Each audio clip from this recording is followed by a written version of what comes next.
We got John Kim in the studio. Everybody knows it's Friday. It's time for Rethink Reviews.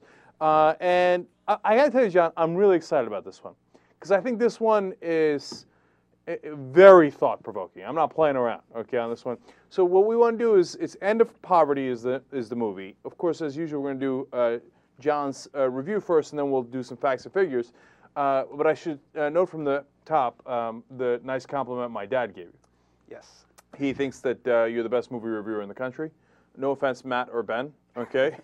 Okay, and he loves the facts afterwards. So first, let's watch the review, then we'll give you the facts and figures. Let's do it. Sub-Saharan Africa, which is the poorest part of the world, is paying $25,000 every minute to northern creditors. Well, you could build a lot of schools, a lot of hospitals, you could make a lot of job creation if you were using $25,000 a minute differently from debt repayment. So there's this drain, and I think people don't understand that it is actually the South that is financing the North. If you look at the flows of money from north to south and then from south to north, what you find is that the South is financing the North to the tune of about $200 billion every year. What causes global poverty? Why do countries in the Northern Hemisphere enjoy so much wealth, while over 1 billion people in the Southern Hemisphere live in slums on less than $1 a day, where one person, usually a child under 5, dies of starvation every 3.6 seconds? Many would say that these are questions too complicated to be answered, like trying to figure out why bad things happen in the world. It could be lack of education, lack of infrastructure, government corruption, disease, war, or any number of factors in any number of combinations. But in the documentary The End of Poverty, the cause of global poverty is made quite clear. It's us, meaning the countries of the Northern Hemisphere, which have been extracting wealth from the Southern Hemisphere for centuries. Or, as one expert puts it, they are poor because we are rich. The End of Poverty traces the roots of modern poverty back to 1492, when Europe began its brutal expansion into the Americas, seizing land, enslaving indigenous populations, and plundering their natural resources. Natural economies that had provided for people for millennia were replaced with monoculture plantations to produce raw materials for export. This forced the countries to become dependent on their colonial masters for things the land used to provide, like food and clothing. With slave labor and stolen natural resources, the countries of the global north were able to amass great wealth, which they used to fuel their growth and bankroll their industrial revolutions. That's why some say 1492 is the beginning of what we consider modern times, as well as the start of globalization. Slavery was later abolished, and colonized countries eventually regained their independence. The problem is that the exploitative system put in place by the colonizers remained, and with the native people having lost their land, wealth, knowledge, and culture, a wealthy European minority was simply replaced by a wealthy native minority. And with these newly independent countries illegally saddled with the debt of the colonizers, the World Bank, the World Trade Organization, and the International Monetary Fund could essentially blackmail these countries into selling off their natural resources and letting foreign companies run wild in order to qualify for high-interest aid loans that would only plunge the countries deeper into debt. In essence, people went from being enslaved by a military colonial occupation to being enslaved by a free market economic one. The End of Poverty has interviews with a wide range of experts, including economists, authors, Nobel Prize winners, academics, government officials from countries suffering under globalization, and grassroots organizers trying to take their countries back from the corporations. In addition, the film spends a lot of time with those living in poverty, from Brazil to Kenya, where you can witness the truly shocking conditions so many are forced to live under by an economic system that can only function if hundreds of millions live in ridiculous, fatal squalor. Who's to blame for this crap state of affairs? According to experts in the film, just look in the mirror. While this system was created over 500 years ago, it's us in the Northern Hemisphere who still benefit from it and enable its survival. This rapacious system is what makes our products so cheap by cheating the developing world on its labor and raw materials. It's this system that has made it so the U.S., with 5% of the world's population, is consuming 25% of the world's resources and creating 30% of its pollution. And it's this system that values growth for growth's sake and increasing profits no matter what the human or environmental cost that fuels the world economy. So what can we do about this? Unfortunately, the End of Poverty provides no quick and easy fixes, because there really aren't any. It's our economic system of individualistic, extreme free market, trickle-down capitalism that needs to change, if not for moral reasons, then because it simply isn't sustainable. If everyone in the world lived like Americans, we'd need 6 planet Earths to provide the resources, and by 2050 we'd need 30. To keep our system going the way it is will require more waste, more environmental destruction, more poverty, more oppression, and more needless death. And if we don't change the system on our own, it's going to be changed for us through climate change, resource wars, terrorism, violent uprisings, and economic crashes that'll make the current recession look like an episode of Glee. But you can't change the system unless you know what it does and how it works. And for that, the end of poverty is required viewing. I'm Jonathan Kim, and this is a Rethink Review. You know, you've got me convinced that it's required viewing, but I have a lot of questions. So my first question is, John, how do we go from, you know, the state of affairs in 1492, and I get that, obviously, right? We just came in and we said, okay, that's nice gold you got, we're taking it, right, et cetera, to now when, you know, countries do need investment, and they do need money for investment, and so then they borrow it, and then they have that debt. I kind of get how that works. I don't view that as particularly bad. How do you connect those two things? Do you see what I'm saying? Right. Well, I mean, basically, the idea in the movie is that in 1492, that was when a system was started, which was like, hey, if you just go and steal resources and enslave the people, you can make a ton of money. Like, look at like Holland, tiny little country with no resources, all of a sudden becomes a world power. And it's mostly because they were incredibly brutal to the rest of the world and just stole all of this stuff. And so basically the idea is that when the countries later became independent and slavery was abolished and they handed the countries back to the people, essentially what they did was they went from a wealthy European minority owning everything to a wealthy native minority owning everything. And then the countries were illegally saddled with the debt from the colonizers. And in order to qualify for aid loans, the World Bank and the IMF and the WTO said, hey, you have to take these high interest loans, but the condition is that you have to privatize everything, and you have to open the doors to foreign companies to come in and just go crazy, and there will be no tariffs about imports and stuff like that. And basically, it kept people slaves. Except for now, it's like, well, you know, they're working for. Before it used to be that the colonizers would enslave the people, which also meant that. I mean, Philip Diaz, I interviewed him, and he said basically in the slavery of the past, the slave owners took care of their slaves. They housed them and they fed them.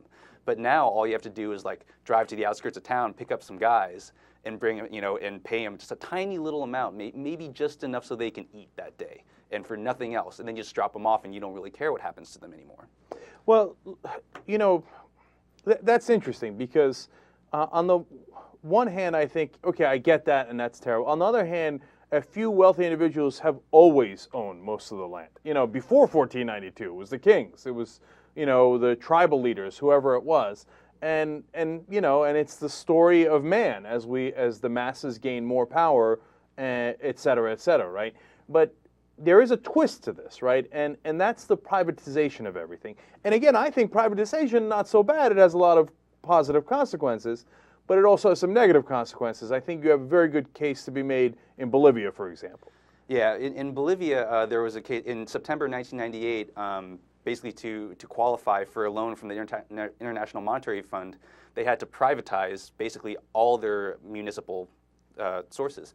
And one of those things was water. And so Bechtel comes in, and they get a $2.5 billion contract to take over the municipal water system of Cochabamba, which is the third largest city in Bolivia. And when they did that, the price of water doubled and in some cases tripled. And not only did they control all of the water, like in the streams and rivers, but it became illegal to get water from wells, and it became illegal to gather rainwater. No, but seriously, that's probably the best example there is in the world of what went wrong, okay? When you can't even collect the rainwater falling in your backyard because it's been privatized by Bechtel, okay? And then, of course, you're not allowed a public option, so then all of a sudden your water costs 2 or 3 times as much as it used to. No, there's something dramatically wrong with that. Yeah. And you know what you're saying about wealthy landowners and private property. I mean, a lot of that, the idea of private property was mostly a European idea. And in the movie, they also talk about how Christianity is somewhat of an individualistic kind of religion, where it's all your personal salvation. You are in charge of it. Whereas in these other countries, it was like you didn't really own the land. You lived on the land, and that was enough for your house and for your, you know, and to grow some crops and, you know, to graze your cattle and everything like that. And there's very much this idea of commons. And if you did have a lot of land, it was your responsibility to provide for more people to eat off that land. Whereas now you can own as much land as you want, like great farmland. You don't have to farm on it, even though there could be millions of people around that land starving to death. You could set it on fire if you want to, because it's your property. You have no obligation to anybody anymore. That's also interesting. I mean, obviously, I see the downside of that. I also see the upside of privatization of land. Obviously, making land all public in communist countries didn't work out too well either. So, and it's complicated and it's not as simple as that. But another hand, going back to the downsides of privatization, John Perkins with Confessions of an Economic Hitman apparently laid out a really interesting case of how this works in the real world. So tell us about that. Yeah, so he wrote this book called Confessions of an Economic Hitman, and basically what he did was he worked for consulting firms and for companies, basically in league with the government, who was also helping the companies. And what he says in this documentary was he's like, I would go into a country that had just become independent or had some great populist leader just get elected, and I would say, hey, congratulations, on winning. Just so you know, you really shouldn't deliver on any of those promises, and if you don't, we're going to make you a lot of money. Like, we'll give you and your family a lot of money. It's going to be great if you let my corporation in to, take your oil or take your timber or whatever it is. He's like, so that's option A. He's like, if you don't do that, if you don't play ball with us, then we'll send in what they call the jackals, which is basically CIA people the CIA buys off to organize coups and assassinations. So we'll just get rid of you, and then we'll take the stuff. He says, and if that doesn't work, then eventually we'll just send in the military, and they'll just go to war. And I can't remember if he says it in the movie, but he says that's basically what Iraq was. That that Saddam Hussein used to be our guy. He used to play ball with us. Then he decided he didn't want to play ball anymore, and we tried to assassinate him, but we couldn't assassinate him because the Republican Guard was really watched after him, and he had body doubles and stuff like that. So eventually we just sent in bombers. I find that obviously incredibly interesting, and I believe I'm going to say about 60% of it, 40% of it. Really, I mean, God, I gotta find out more about that, because CIA, Leon Panetta, for example, is now the head of the CIA. Barack Obama is the president of the United States. Do they get together and be like, oh yeah, we need Bechtel to get that contract, and we need KBR and Blackwater to get those contracts, so who do we need to assassinate? I have trouble believing that part. Well, in some sense, they'll call it something else, because if you look at someone like Mossadegh in Iran, he basically said, hey, I want to share some of the oil profits with the people of Iran. We don't want these countries coming in and just taking them. And you know what? So he's a communist. We got to get the communists now. He's against capitalism. He's against freedom. So that becomes our excuse. Then I was going to say, look, Mossadegh was in the 1950s, so that was a long time ago. But then you think, Hugo Chavez? A goddamn communist, I can't believe how he is. And then you have Pat Robertson talking about how he needs to get assassinated. And then you begin to think, hey, maybe John Perkins was onto something. Yeah, I mean, you create the moral justification for the economic gain that you want. I mean, it's happened forever. All right, two quick last things then. One is, how does American subsidies wind up affecting all of this? Because we give subsidies, of course, to our corn growers, et cetera, et cetera. How does that affect the rest of the world? Well, it's funny because reading about this, it reminded me of what we talked about with Food Inc. and King Corn, about how we basically subsidize our farmers to overproduce. And so first of all, we told these countries no, forget about your natural economies. You're just going to grow one thing now. You grow coffee, you grow tea, you grow cotton, something like that. And so basically that means the countries are reliant, they become consumer countries where they have to buy everything from the outside, including food and clothing, which they used to produce themselves. But then what happens is that, so we tell them, okay, you're only going to grow cotton.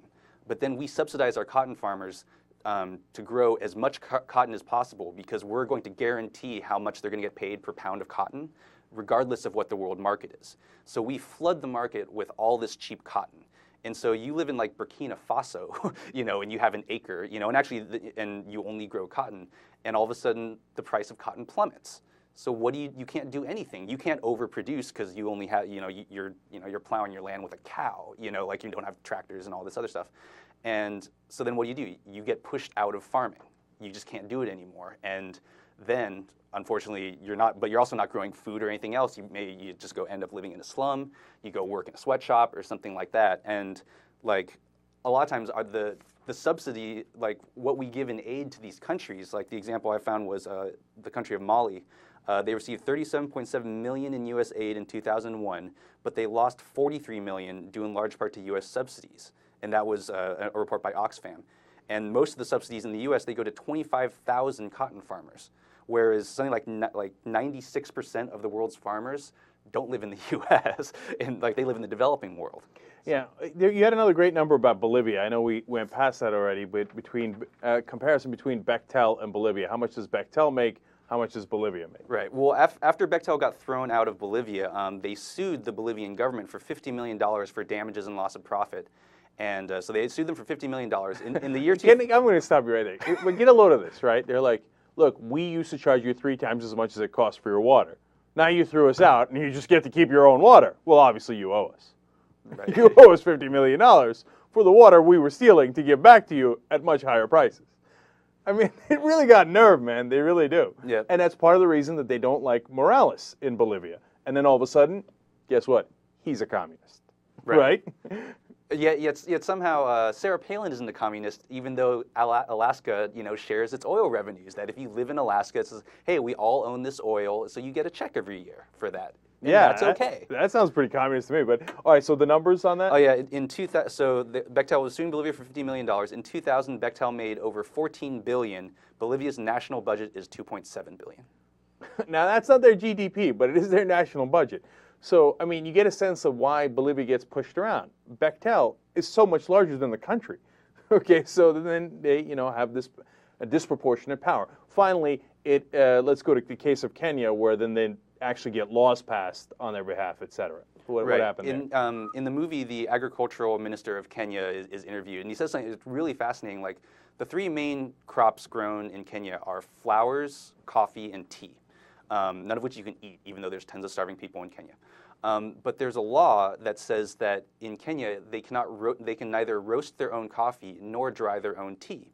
So that raw material has to get sent out for all the processing and value added, the packaging and things like that. So basically, he was saying, if you want to have a cup of tea in Kenya, you grow the tea, you sell that very, very cheaply, or it ends up getting sold very, very cheaply. It has to go to Europe to be dried, packaged, then it gets sent back to Kenya because the World Bank and the IMF and everything, they basically got rid of all the tariffs on imports coming into Kenya. Then the Lipton tea comes in that way. So basically, if you want to drink a cup of tea in Kenya, it has to go from Europe and back. And you made almost none of that money that they made from packaging it and all that value-added stuff. And there's so much more stuff here, because then you can talk about the money that companies like KBR make, as and the subcontractors, and that aid money gets filtered down so that it's almost nothing left for the actual countries. Man, but I tell you, the things that really get me are that you can't drink your own water and you can't drink your own tea. Okay? I mean, we're going to pass laws and then charge you more for it. I mean, even if you don't buy the whole premise about enslaving or not enslaving, et cetera, is there gross disproportionate impact here? And are the larger corporations of the North driving this? That part is indisputable. Okay, what we do about it is a very open and very interesting question. We'll have to handle that on another day. Yeah, I mean, there's this idea that the problem isn't necessarily poverty. The problem is wealth. The problem is that some people it's not like, why are they so poor? It's like, why do those people have so much money? How'd they get it? They got it somewhere. Well, they did get it from somewhere, that's for sure. All right, Jonathan Kim from Rethink Reviews. Everybody check it out online. He also posts the stuff on Huffington Post as well. And there's rethinkreviews.net. And also, I interviewed Felipe Diaz, the director. If you look on YouTube for Rethink Interviews, Felipe Diaz or something like that, then you'll find it. He's a really, really interesting guy. Had a lot of great stuff to say. All right, perfect. Thank you, John. We'll be right back. Young Turks.